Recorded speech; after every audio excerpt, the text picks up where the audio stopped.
On today's show, Brad Rowland of Locked on Hawks stops by. We're going to talk about DeAndre Hunter on the Cavs, how this changes things for Cleveland. And before that, I will tell you why I think the Cleveland Cavaliers are one of the very clear winners in the NBA from this trade deadline. All that and so much more on today's edition of Locked on Cavs.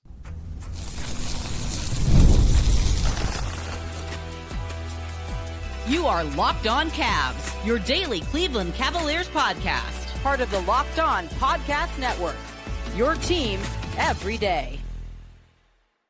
What's up, everybody? My name is Danny Cunningham. You might know me from my time covering the Cleveland Cavaliers, places like my Substack, The Inside Shot, Cleveland Magazine, 92.3 The Fan, and a number of other stops along the way. I want to say thank you to you for making Locked on Cavs your first listen today and every day. You can find the show anywhere you get your podcasts, Apple, Spotify, anywhere else. Drop us a 5-star rating. Leave us a nice review. Be a friend. Tell a friend about Locked on Cavs. Make sure you're subscribed. Make sure a friend is subscribed as well. And if you're watching the show on YouTube, do me a favor. Hit that thumbs up button for me. Click subscribe and hit that notification bell so you don't miss the latest Locked on Cavs content, a proud part of the Locked on Podcast Network, your team every day. Today's episode, of course, sponsored by Game Time. Download the Game Time app, create an account, and use code LOCKEDONNBA for $20 off your first purchase. Terms do apply. The Cleveland Cavaliers yesterday made a trade for DeAndre Hunter. I did an emergency episode yesterday talking about all of that and everything that goes into it and my initial thoughts. And now it is a little bit after 8 o'clock on Thursday evening, February 6th, as I record this, just to timestamp things.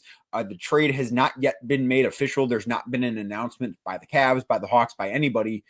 As I record this, Kobe Altman has obviously not talked about the deal because it is not yet official. So as that continues to roll in, of course, I will have more coverage right here and on Substack. But I have thought more about this trade over the past several hours since it became, reported, since we knew that it was actually going to happen, because the rumors had been, percolating for the last several days. This was not some shocking deal, but it was one that I look at and I've let simmer for the past couple of hours. And this is a trade that I look at and say, okay, there's a very clear reason why the Cavs made this trade, and that reason is to beat the Boston Celtics. And I do think that the Cavs got closer to that goal becoming a reality. This isn't a trade that I look at and say, oh, they are guaranteed to beat Boston 4 times in a 7-game series. No, there was not a trade out there that was going to do that, because Boston's a really, really good team too.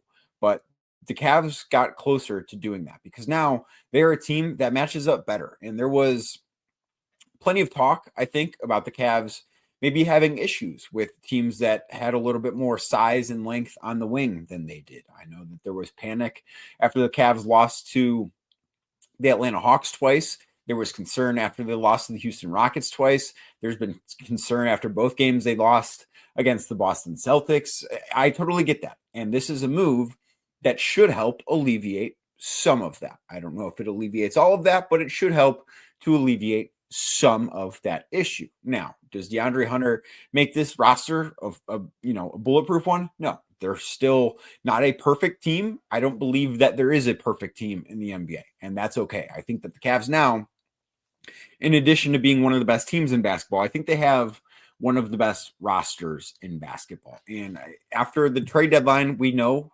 what teams have made what. I'm not going to sit here and make the case that the Cavs had the best overall deadline, because ultimately the Los Angeles Lakers landed Luka Doncic, and there's not a better move out there than that one. But outside of that, and I suppose San Antonio landing De'Aaron Fox, I don't know if there's a team whose deadline moves I like more than what the Cavs did. And I certainly don't think there's a team in the Eastern Conference that had a better trade deadline than the Cavs did. I look up and down the conference after this deal was made, after the trade deadline is come and gone on Thursday afternoon. And it's hard for me to say that other teams, I do firmly believe the Cavs got better on Thursday by trading Karis LeVert and George Niang and some draft capital for DeAndre Hunter. I believe they are a better team than they were when they woke up on Thursday morning. I think they went to bed Thursday night better than they went to bed Wednesday night. And I don't know if there's another team I can say that about in the East. Boston Celtics, they traded away Jaden Springer. That was their only move. That was a move with financial implications. That's all that was. That, of course, did not make them better. The New York Knicks traded away Jericho Sims. They did not get better at this trade deadline. Those two teams, of course, are very, very good teams, but they didn't get better at this trade deadline, and that's fine. The title is not won at the trade deadline, as I've gone in depth of saying. But then you keep going down the list. The Milwaukee Bucks, well, they traded Chris Middleton for Kyle Kuzma. Did they get better? I don't know. They look different. I still don't trust the rest of that team. Giannis is great, but other than that, I'm just not sure that that's a team that should scare anybody in the postseason. Miami, well, they probably got better because they traded a guy who was not playing for them in Jimmy Butler for somebody in Andrew Wiggins who presumably will be playing for them. So there's a natural upgrade because it's Andrew Wiggins as opposed to nothing, right? And even when Jimmy Butler was playing, I don't think he was trying very hard for the Heat. That said, I don't think the Heat are a team that should scare anybody. I don't think that team is all that good. And I look at this as saying, okay, the Cavs got better than everybody else did in the Eastern Conference. They won this deadline, and I'm not talking about what happened out West, but the Cavs already have the best record in the NBA, the best record in the Eastern Conference by 5 games going into the trade deadline, and they came out of it better. They took a step forward on a day when nobody else did. And this doesn't mean that DeAndre Hunter is going to come in and be some savior to all the issues that the Cavs have had on the wing, but he's going to help. And the other aspect of things too, that I think Kobe Altman deserves a lot of credit for is it is a very difficult thing to get better and to get cheaper. I've talked on this podcast several times about how I don't think it would be a very good look for the Cavs to make a move solely for the purpose of getting inside the salary tax. I thought it's good business to get inside of it, but I thought as the 1 seed, if the Cavs were to just trade somebody away into space somewhere and not actually improve with that move, and there was no addition by subtraction thing on this roster. Like there was nobody that they were going to trade away and get better because that person was not there. That happens with some teams. There was nobody in that locker room before this trade that you look and say, you know what, maybe if that guy's gone, they'd be better off. Like that situation did not exist in Cleveland. So there was not that type of move to be made. But the fact that Kobe Altman was able to go out, find an upgrade at the biggest position of need for the Cavs, which was on the wing, and then also be able to cut costs, sure. Losing Karis LeVert maybe could be painful at times. I think George Niang was having a really good season, and I think he was beloved in that locker room. But ultimately, I think the Cavs are going to be a better team. And I think that they are going to be a team that is more difficult for opponents to deal with in the postseason than they were when they went to bed on Wednesday night. And I think ultimately they are the only team in the Eastern Conference that I think can truly say that and it be accurate. And I think when that is the case, the Cavs are the very clear winners of the trade deadline, at least in the Eastern Conference. Again, I'm not going to compare them to what happened in Los Angeles or what happened in San Antonio because those teams added stars and the Cavs didn't.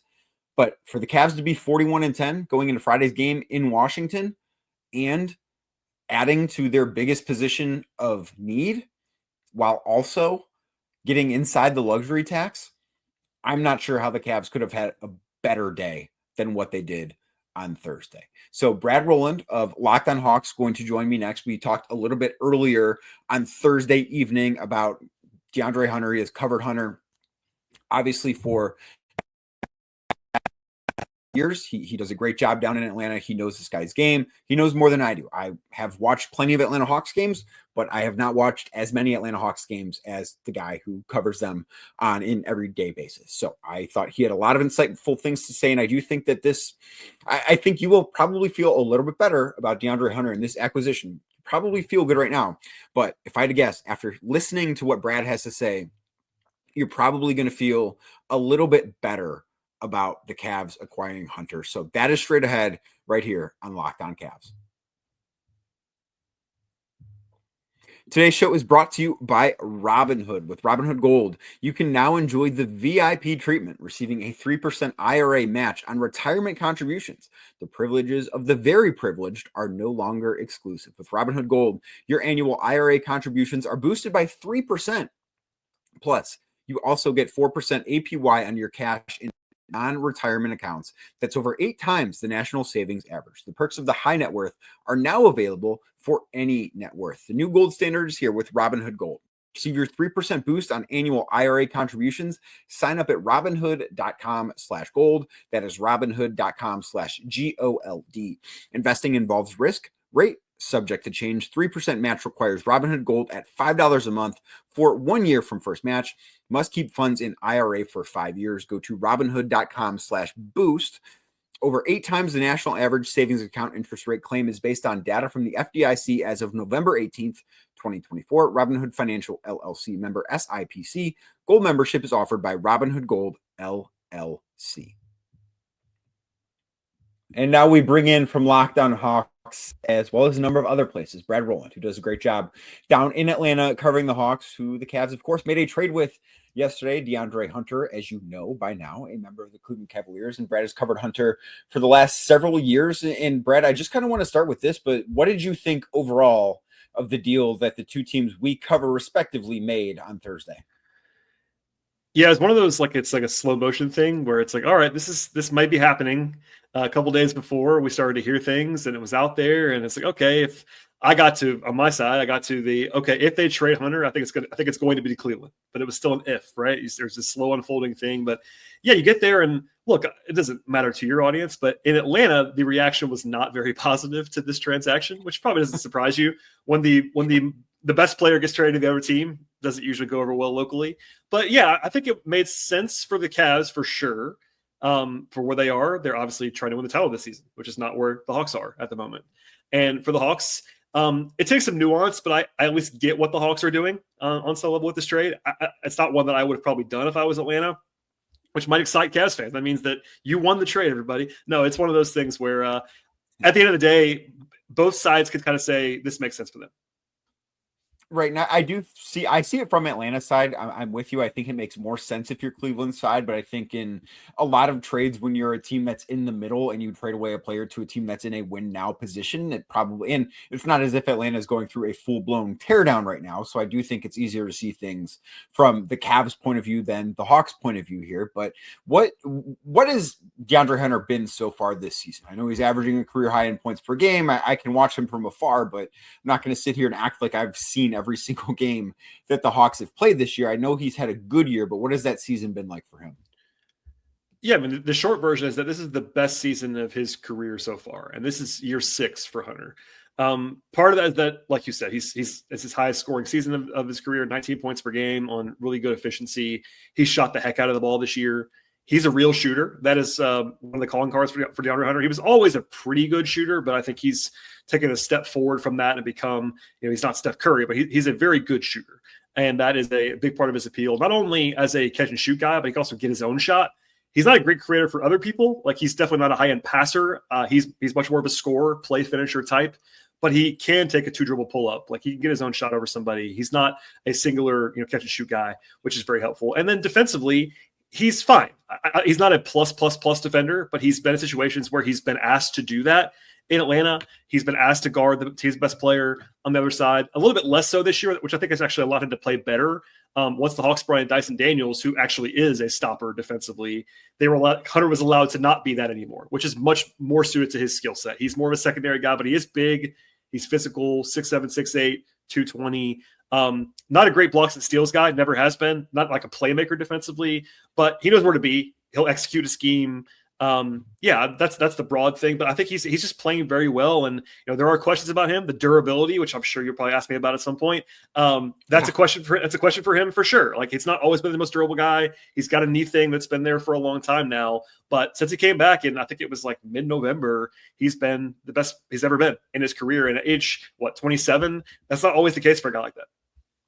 We'll get to the durability. We'll get to the defense coming up in a bit, but I do want to focus a little bit just on the offensive end of things. And I don't necessarily think that the Cavs are in a position with the number one offense in the NBA where this move was made with that in mind, but the shooting is better than it's ever been. Not that he hasn't been a good shooter throughout his career, but he's shooting the ball better than he ever has before. How much of that do you think has been connected to, brought up Dyson Daniels and what they're doing differently defensively with him in Atlanta? How much do you think those two things are connected this season with how he's been offensively?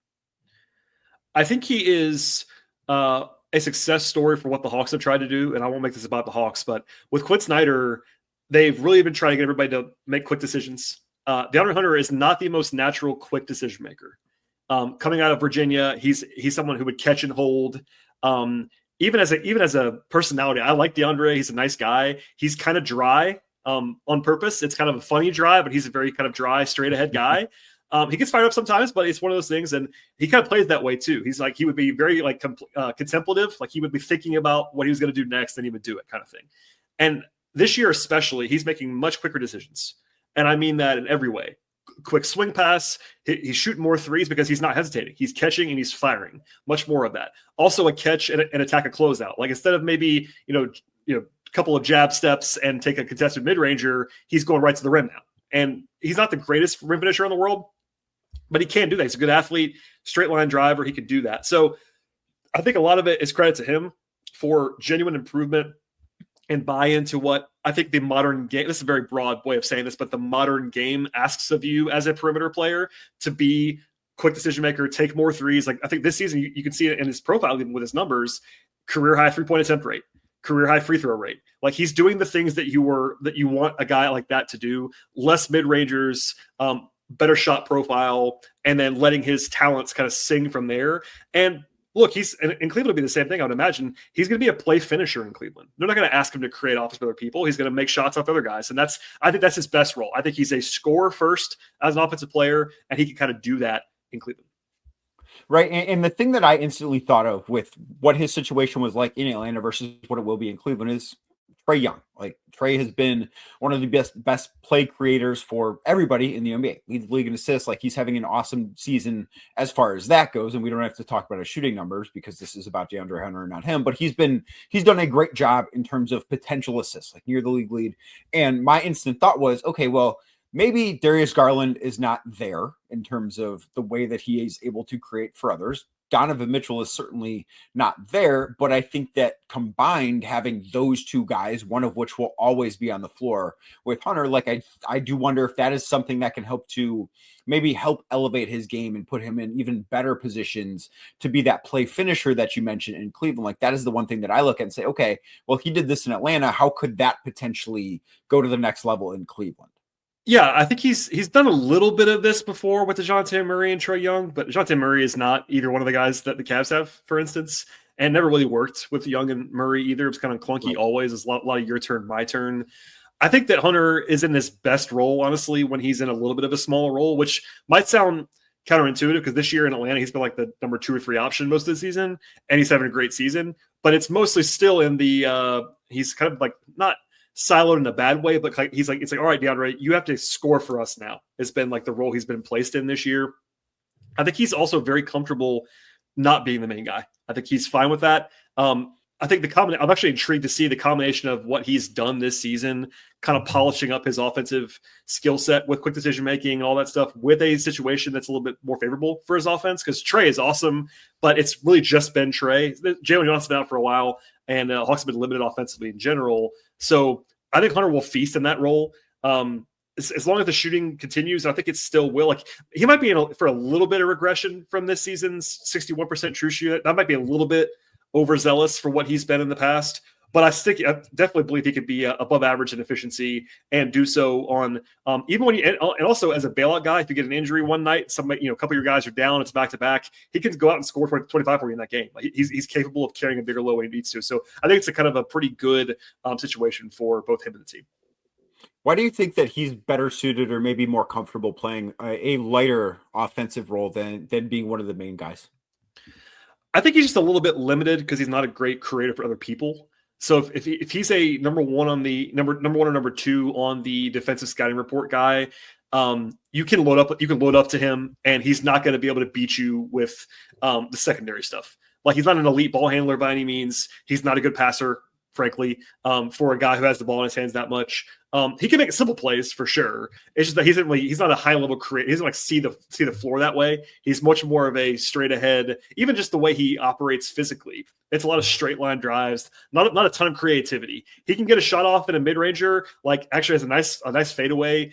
If you watch him play in college, it was a lot of like mid-range stuff. He's actually comfortable in that. Whereas the league isn't really going that way. Mostly he's kind of been pushed back to the 3-point line, which I think has benefited him, but he is not afraid of that. It's just that if he's loaded up on with their like number one defender, he could be slowed down. But if he's facing a guy who's smaller than him, or if he's just, getting to feast on a bad matchup, he can kind of go off, if that makes sense. All right, I do want to talk defense and I want to talk durability, so we're going to do that next with Brad right here on Locked On Cavs. Today's show brought to you by Game Time. Are you looking for tickets to your next big event, whether it's a concert, comedy show, sports game? Finding the right ticket at the right price can be a major headache. And as I sit here, I don't want you to have headaches. I don't like having headaches. Why would I want you to have a headache? So to avoid the headaches, use Game Time Picks, because it's never been easier. Let me tell you about Game Time Picks. It is the app where Game Time Picks, that app is just going to do it all. It's going to do all the hard work. It's going to sift through thousands and thousands of tickets to find the best deals. Only the deals that are the best. None of the fluff, right? We'll call it the fluff, the bad deals. Maybe you're not getting the bang for your buck. With Game Time Picks, you're going to get your bang for your bucks. And the seat view too that Game Time has, it's a total game changer, because before you hit buy on those tickets you might want to purchase, you can see exactly what your view of the stage, the field, the court, whatever event you're going to, you're going to see what your view is going to look like.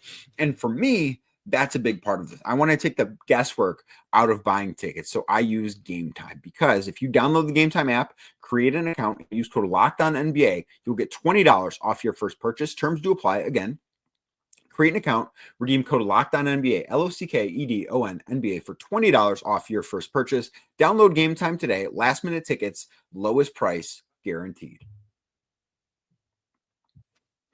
So, Brad, you mentioned defense a little bit as far as what his role's been and how that has changed with the addition of Dyson Daniels in Atlanta. But I do think that a big reason why this trade was made for the Cavs is because they look at the rest of the Eastern Conference and they view it as they can get out of the East. Like, they genuinely believe that they can get out of the East, that they can win the title this year. And they think DeAndre Hunter helps in that aspect. And I look primarily at the way they match up against the Boston Celtics. Boston, obviously, as we know, has Jason Tatum, Jaylen Brown, guys that the Cavs haven't really had the type of defenders, at least not consistently, because Dean Wade doesn't seem to stay all that healthy, but they haven't had the guys to stop those types of players. What is good about what DeAndre Hunter brings to the table defensively? Yeah, I think he is the kind of 6'8", pretty good athlete, physically strong forward that every team wants defensively. I think he was also miscast early in his career, both in the pre-draft process and also early in his career in Atlanta. He got he got the baby Kawhi stuff. That's not what he is. He's not a game-wrecking defender. He is a solid to good defender, is what I would describe him as, broadly speaking. He's comfortable though in one-on-one situations, like you mentioned the Celtics. Like he's seen a lot of Tatum and Brown over the years. He's playoff years against those guys, and he hasn't stopped them because no one's going to stop Tatum and Brown. But he also can hold it. He can hold up in those matchups. He's not. It's not foreign to him. I do believe that he is better as the number 2 of those defenders on your team. Like, he's been more naturally in that role in Atlanta this year with Dyson Daniels around than he was before, when he was like, all right, DeAndre, you're our guy. You have the best player every night. And as he's gotten older, he's not as good at navigating screens against smaller guards. Like, early in his career, that was actually what the Hawks went to a lot, where he'd be the guy they would ask to chase smaller guards. Now it's a little bit less of that, just because I think it takes a big physical toll on a 6'8" guy, like, who's not going to be able to do that a lot. But against a forward like a Tatum, like a Brown, etc., he's fine there. Like, he's not going to light them up, but he is very, very solid. I think he's good. He's good positionally. What he is not is a playmaker. So if you look at like the advanced metrics on Hunter's defense, they've never been great, and because he doesn't get blocks and steals. It's like, sure, he just even at the college level, the translations they do tend to like guys who get blocks and steals, and he just doesn't get them.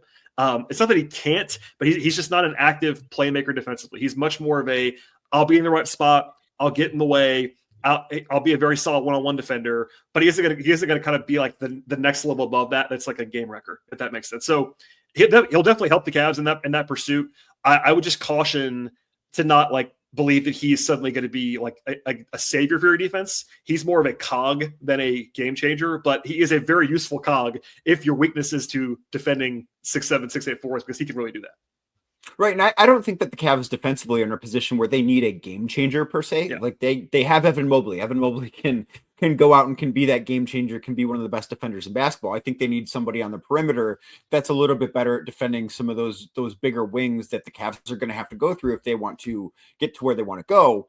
And I think that's kind of what he's going to be asked to be, those are the positions where he'll be put in defensively. And if he can hold up there, I think that's where the Cavs will be really happy. They're not going to ask him to go out and lead the league in steals. They're not going to ask him to defend the rim, block a lot of shots. I think it's going to be, hey, we need you to go win these one-on-one matchups, make life difficult for opponents. And if he can do that, I think the Cavs will be really, really happy with that type of thing from him defensively. Makes total sense. It's a lot easier when you have Evan Mobley, as you well know, Danny. Life is easier when you have Evan Mobley. But no, he's never had, honestly, he's never had a situation in Atlanta where he has that kind of defense behind him. The Bucks have had some good defenses in his time, but Clint Capella, even at his best, was not Evan Mobley and Jarrett Allen. So he's, right. I think actually might be better for him even as well as like maybe even embolden him a little bit more to be a little bit more aggressive at times because he can do that. I think in Atlanta, like everyone kind of knows. This year has been better on that front, but in previous seasons, you knew you couldn't really afford to make mistakes. Like you didn't have the same game wrecking behind you. But when you have Mobley and Allen, it's like, all right, this is going to be easier for me, I think, than it was in previous stops. Yeah, I'm very interested to see how he looks in that role with having elite level rim protection behind him. So the other thing that you mentioned that I want to talk about is the durability aspect of things. And he's been an issue. He's played, I believe, 37 games with Atlanta before the trade to the Cavs.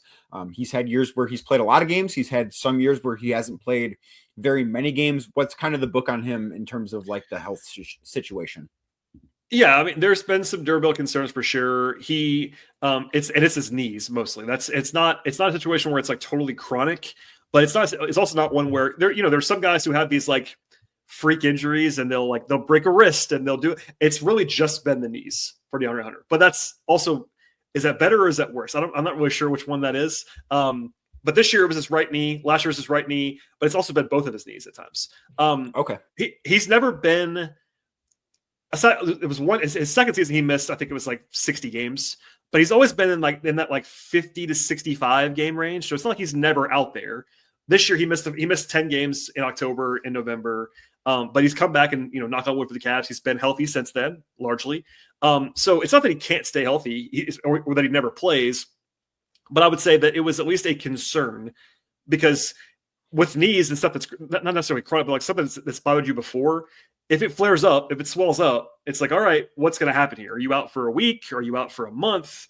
It's there's some unease. So this time around, just the most recent example, obviously, we're not doctors on the outside, but it was inflammation is what they were listing him as, and he missed like 2.5 weeks, 3 weeks early this season.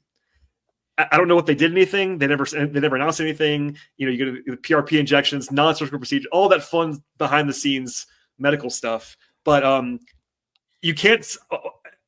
His career high in games is 67 games. So as long as you're not banking him to play 75 games, you might be fine. I would project him, again, this is all in a projection, 55 games per season, 60 games per season is safe. He might be able to play more than that, but for now, that's kind of where he's been. Right. And I think that the Cavs would be more than okay with that because I think they look at him as somebody who they hope can be a 16-game player as opposed to an 82-game player. Like this is a move that was made with the playoffs in mind, not necessarily continuing to rack up the regular season wins. That's kind of the way, or at least the lens that I'm viewing this is that he might not help them win any more regular season games than they originally could have, but he can help them win potentially more postseason games. And that's what matters to this team. But Brad, thanks so much for doing this. Very much appreciate you helping to inform Cavs fans about DeAndre Hunter and what they should expect. But if you want to learn more, or maybe if you're a big Karis LeVert fan or George Niang fan and you want to continue to follow them, check out Brad over at Locked On Hawks. Thanks so much, Brad. My pleasure. I'll try to take care of Karis and George for you down in Atlanta. Thank you again for making Locked On Cavs your first listen today and every day. Like I said earlier, you can find the show anywhere you get your podcast, Apple, Spotify, anywhere else. Drop us a 5-star rating. Leave us a nice review. Be a friend. Tell a friend about Locked On Cavs. If you're watching on YouTube, do me a favor. Hit that thumbs up button for me. Click subscribe. Hit that notification bell so you don't miss the latest Locked On Cavs. And also, Locked On Cavs now has a newsletter. Introducing the Locked On Cavs daily newsletter, your one stop for ultimate team and league coverage delivered right to your inbox. Sign up for free now at LockedOnDaily.com. The Cavs take on the Washington Wizards tonight. I do not know if DeAndre Hunter is going to be available to play in that game for the Cavs. If he does not play on Friday, I would imagine that he plays on Monday against the Minnesota Timberwolves at home. But I do know I'll be in Washington, DC for that game on Friday night. I think it's important to see what the reaction is inside that locker room to the Cavs making a trade for a very important player, a guy that could help them certainly achieve their goals of winning the NBA Finals this year. So keep it locked right here to Locked On Cavs. Again, wherever you get your podcast, Apple, Spotify, anywhere else, YouTube as well. Subscribe everywhere, hit the thumbs up everywhere, do it all, help grow the show, and I'll talk to you tomorrow.